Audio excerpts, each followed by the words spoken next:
Welcome, everyone, to this Good Leadership Podcast. My name is Charles Good, your host and the president of the Institute for Management Studies. This podcast is designed to provide you with actionable insights and tools that you can use from discussing the research, stories, and background from recognized experts and practitioners to accelerate your impact in your current role. Today, I'm very pleased to be joined by Dr. Jeanne Porter King, who is the author, business leader, inspirational teacher, and speaker, and board-certified coach. She brings her engaging style to audiences and draws on her faith and experiences in the marketplace to help her audiences connect to their purpose, authentic identity, and the power from leading within. Her latest best-selling book is titled Influence Starts with I, A Woman's Guide to Unleashing the Power of Leading from Within and Effective Change Around You. Her mission is to move people and systems to higher levels of effectiveness. She is a seasoned organizational development consultant with more than 2.5 decades of experience in consulting, coaching, and training in the areas including leadership development, diversity and inclusion, and communication. Welcome to the podcast, Jeanne. Hello, Charles. Thank you for having me on. It is a pleasure to be on your podcast. Thank you. And today's topic is going to be around inclusive leadership. I've been a participant in your programs. I love your model and framework. And it's such an important issue today with leaders that really we want to kind of unpack it a little bit more, give them more insight into this critical skill. So the first question is, how do you define inclusive leadership? Sure. Now, before I define inclusive leadership, I think I need to get the context that inclusive leadership is really about the broader diversity, equity, and inclusion framework or processes of an organization.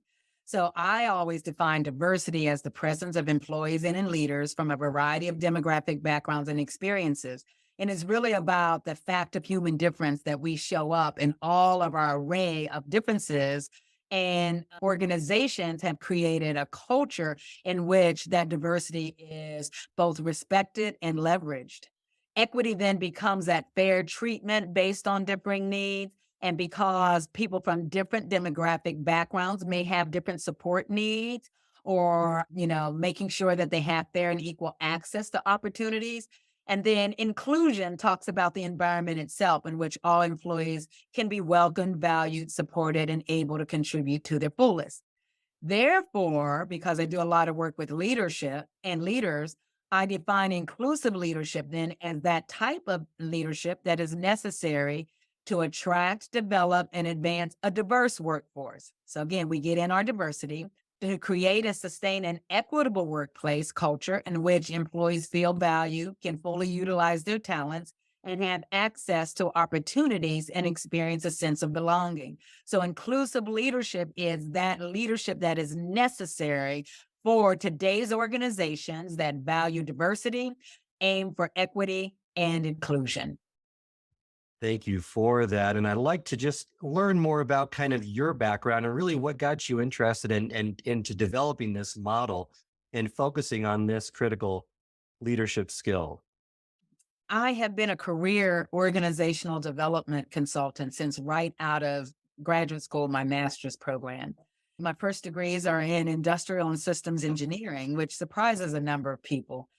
And I started working in some manufacturing organizations around then the socio-technical processes of an organization. That's how I got into organizational development, gravitated then towards training, leadership development, et cetera.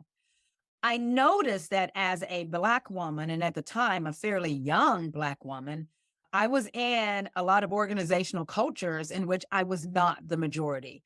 Oftentimes it felt like the outsider and began to, again, think from a system standpoint, how do we do this differently? Where are more people like me? How can we do this?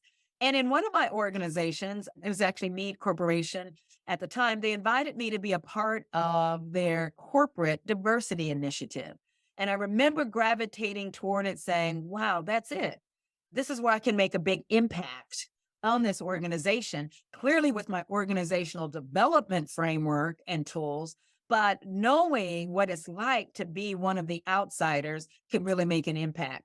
And I served on that committee for a couple of years and then ultimately chose to go back to graduate school to do a doctorate, not in the engineering sciences, but in the social sciences. And I wanted to study culture.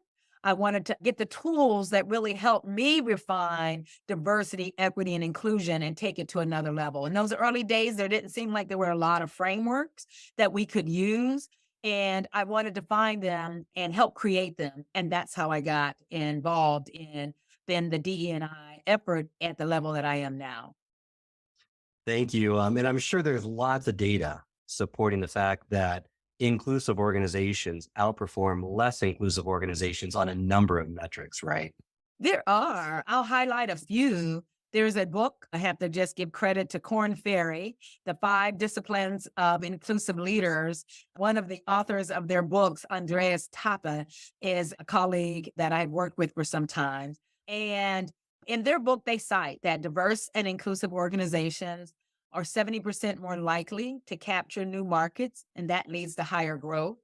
36% more likely to outperform on profitability, 75% more likely to get ideas to market, 19% more likely to have higher innovation revenue. So we know that inclusion is valuable. In fact, what I really was an aha when I read and studied their book is that because I've done so much leadership work, and remember, I've integrated my organizational development and leadership development with diversity, equity, and inclusion, they've done the same thing. And they now cite that inclusive leadership is necessary for more equitable organizations. We would get that from my definition. But the part that really thrilled me is they are now also citing that inclusive leadership is foundational for broader leadership effectiveness.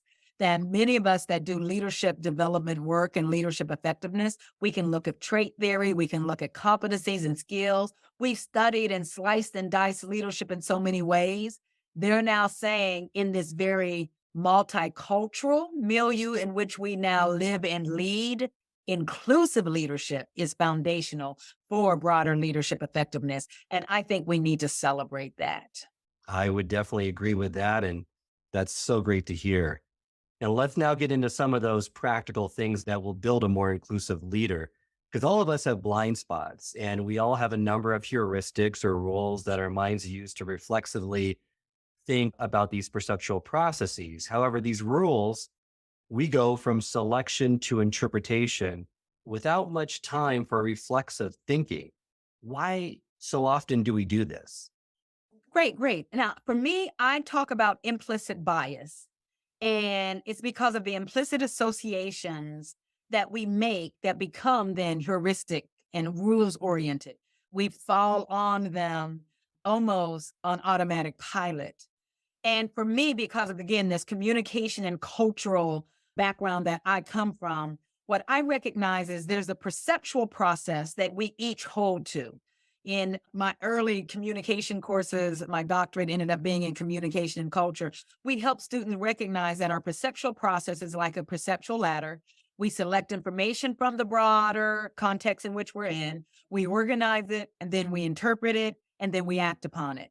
What we now know is that we can go from select, organized, interpret in nanoseconds.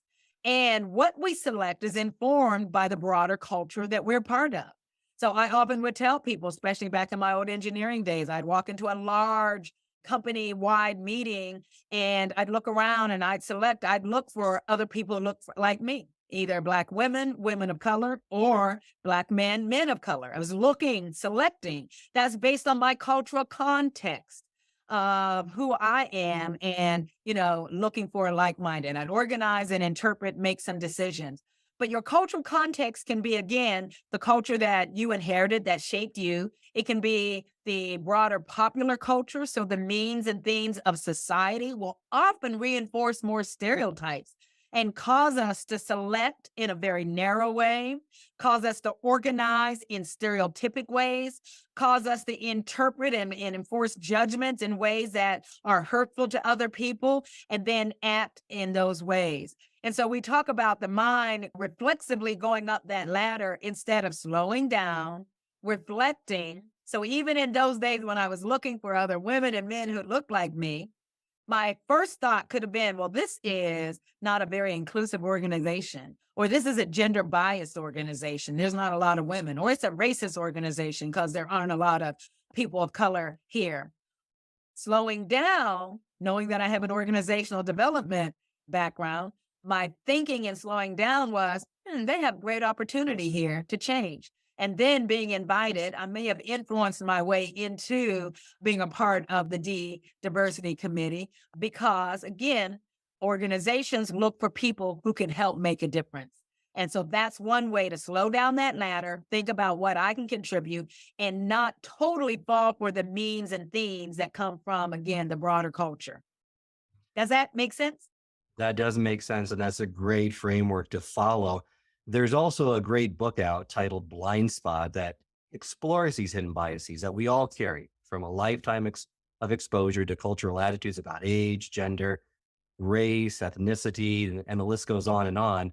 And they reveal these hidden biases based on you taking certain tests, which they call implicit association tests. And I know that I was surprised by the hidden biases that I have, not even realizing it from taking some of these tests.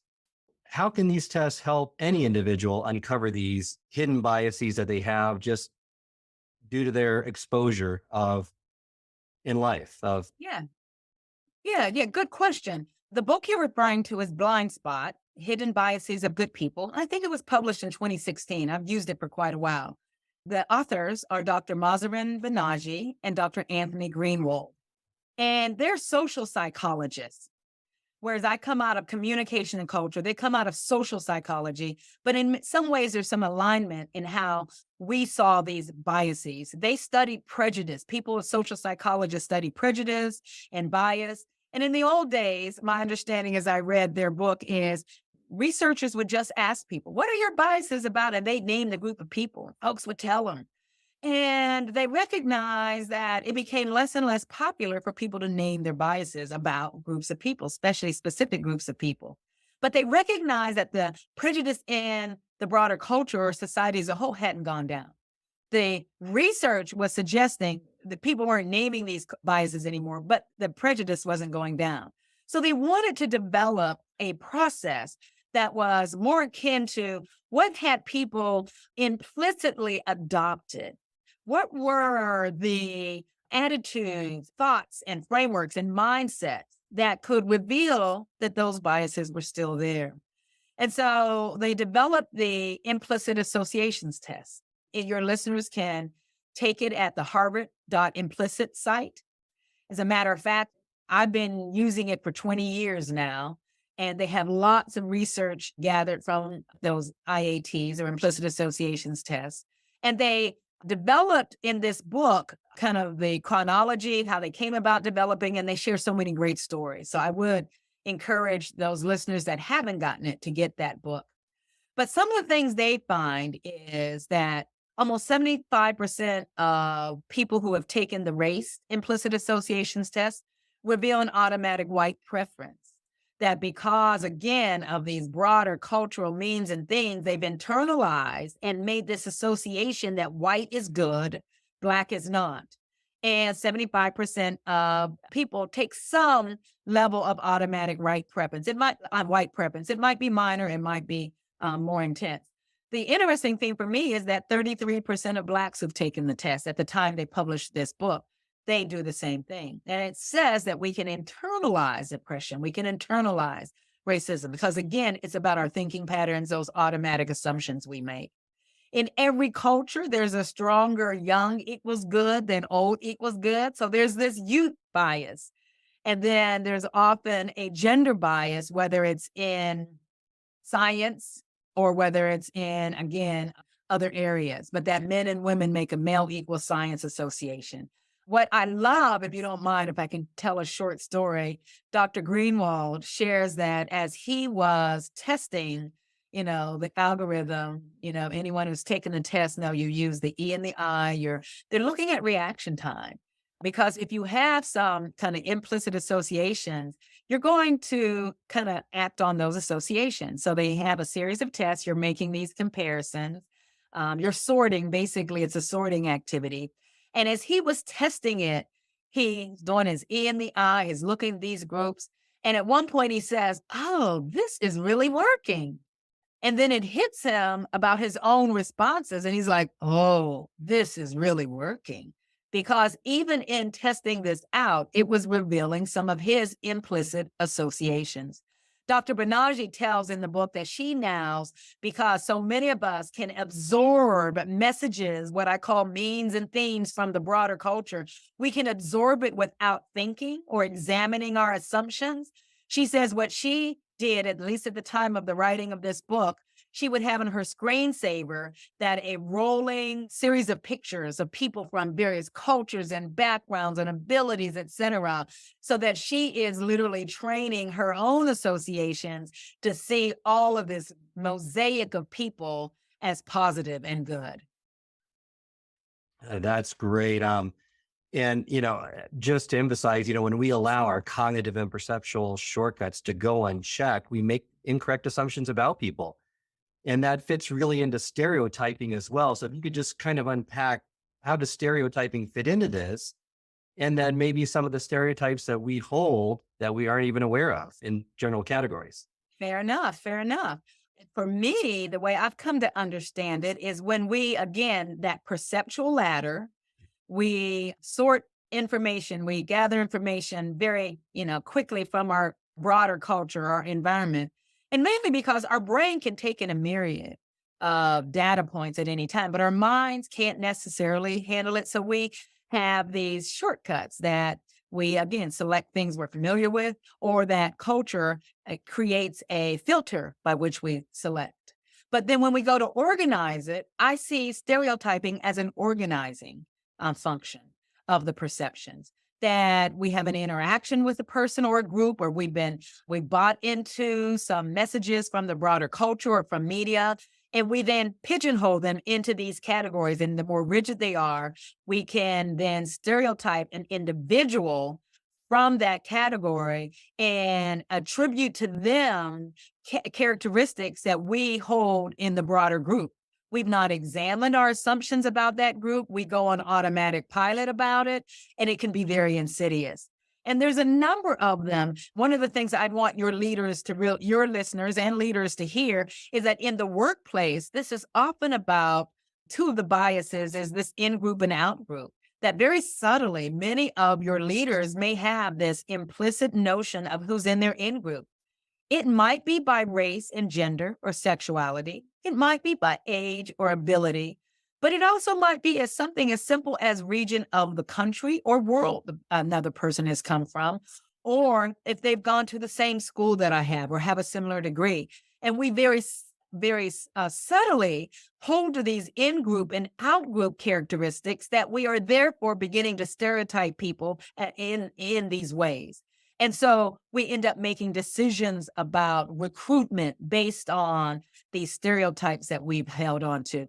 We make decisions as leaders about assignments we give to employees. We might think we have some of our go-to people that we can depend upon them, but there's maybe your go-to people hold more in common with you and are more like you than you realize. And you therefore left a lot of people out of getting developed in ways that you're developing your go-to people with just the assignments you're giving them.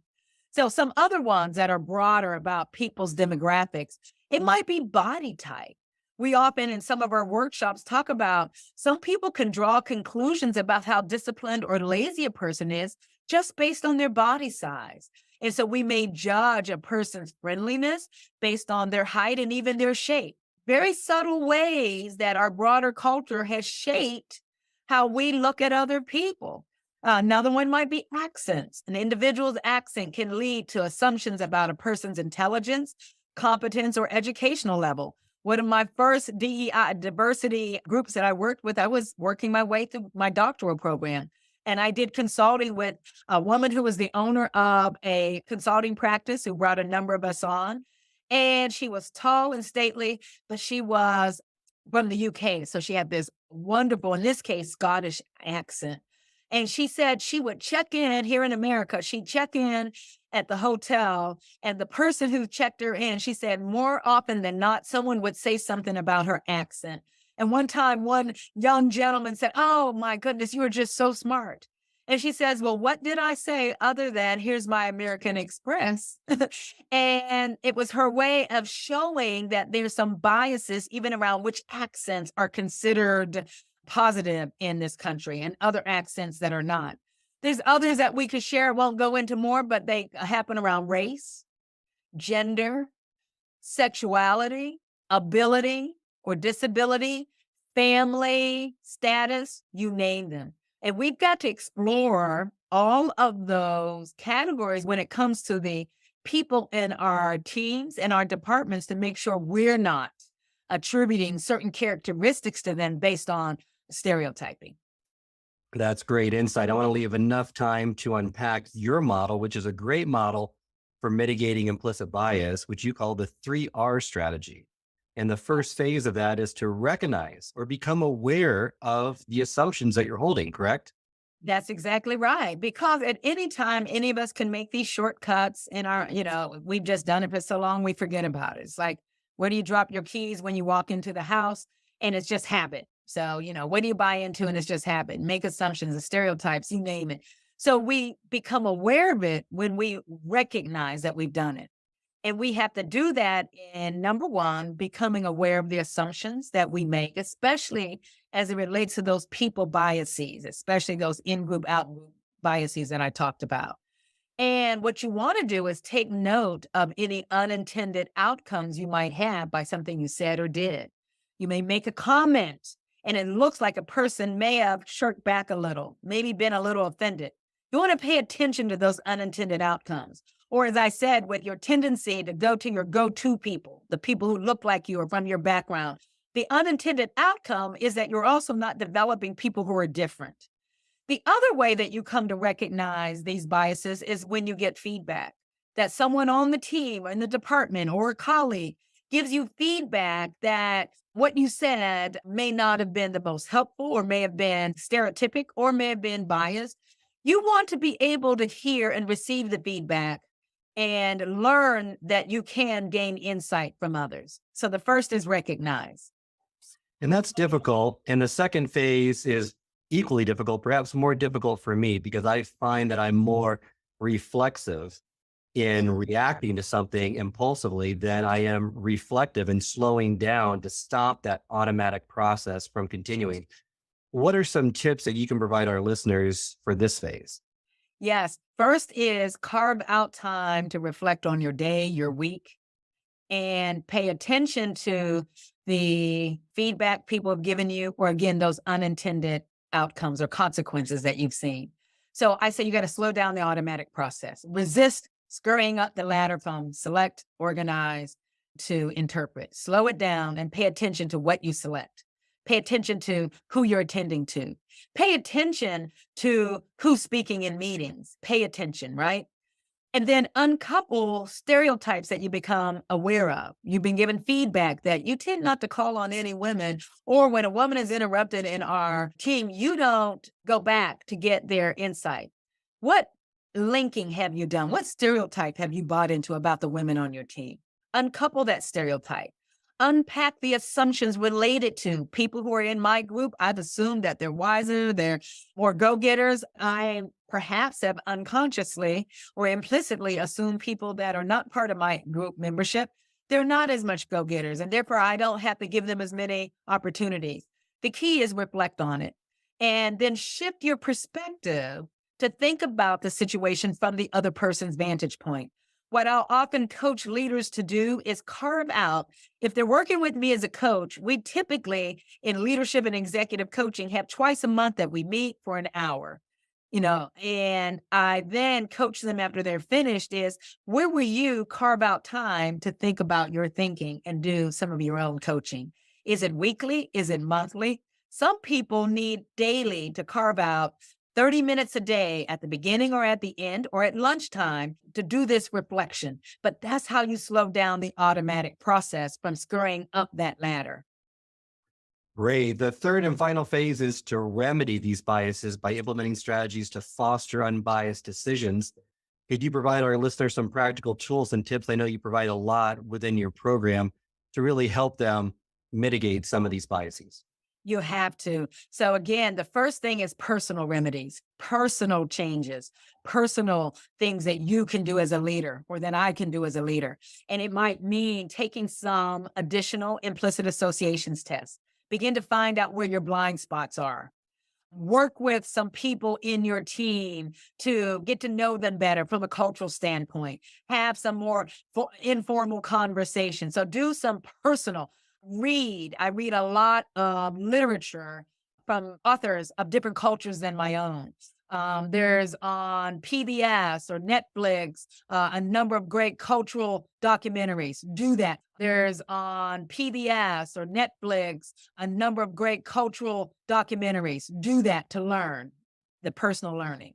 From a system standpoint, we've got to put in processes that allow us to create that inclusive culture and to mitigate the bias that may come from any individual. So a good example is in talent acquisition or recruiting. When we're interviewing people, make sure that we use panel interviews, that an individual is going to be interviewed by multiple people from the department or the team. And then we come together to discuss our findings, rate them and discuss our ratings. We talk about behavioral interviewing. That is a great way to mitigate some bias in interviewing. In developing people on your team, pay attention to your go-to people. Who are they? And who else can you begin to develop? And who can you give opportunities to? So the key is really beginning to look at all of the people, decisions, and people processes, from talent acquisition to providing, giving assignments, to advancement decisions, and looking at where the biases may creep in, and then developing some solutions at the systems level that can mitigate that bias. And that will often mean having more group decisions for each of those areas. It's a great model, and there's lots of great tips that you shared with our listeners. So thank you so much for that. As we reach the end of this episode, I always like to end it with a call to action. So Jeanne, is there one thing that you would recommend our listeners starting first in terms of diversity, equity, and inclusion? I would first of all invite them to explore and unpack their own culture. Too often we see diversity, equity, and inclusion about creating space for the other, and that the other has a culture.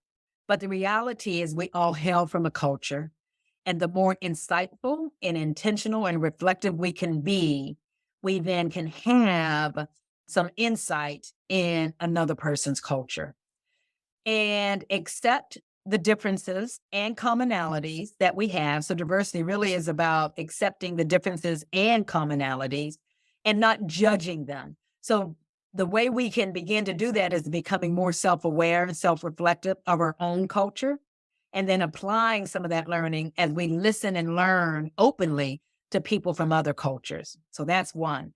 Two is take some of those implicit associations tests. Let them help you reveal where some of your blind spots are. And then wherever they are leading, find out what their company's commitment is to DE&I. Reach out to their DE&I team, committee, or leaders. Find out what programs and processes are in place that the leaders listening to your podcast can get involved in. Even get the opportunity to learn, go through some other workshops, but become part of the change, part of the leadership impact of helping to create these more inclusive cultures. Wonderful, Jeanne. Thank you so much for joining me today. It's been such a great discussion with you in this critical area that's really leaders need to be more aware and to make more movement on. So thank you. You are welcome. Remind our listeners how they can get in contact with you. Yes, I'd love to hear from them on LinkedIn, Dr. Jeanne Porter King, on Instagram, Dr. Jeanne Porter King. And then my company, if anyone's interested on any work for corporate work, transportergroup.com. Thank you again. And this concludes this episode of the Good Leadership Podcast. If you'd like to subscribe, this podcast can be found both on Apple and Spotify. It can also be accessed on the Institute for Management Studies website at ims-online.com. And until next time, remember, it's not what you know, but what you do consistently that makes a difference. If you enjoyed this episode, I encourage you to share with others and post about it on social media. You can also go to our YouTube channel, which has video recordings of all the episodes of this podcast, along with bite-sized segments called single servings that are designed to answer your most pressing leadership and management questions. Remember, until next time, it's not what you know that counts, but what you do consistently that makes a difference.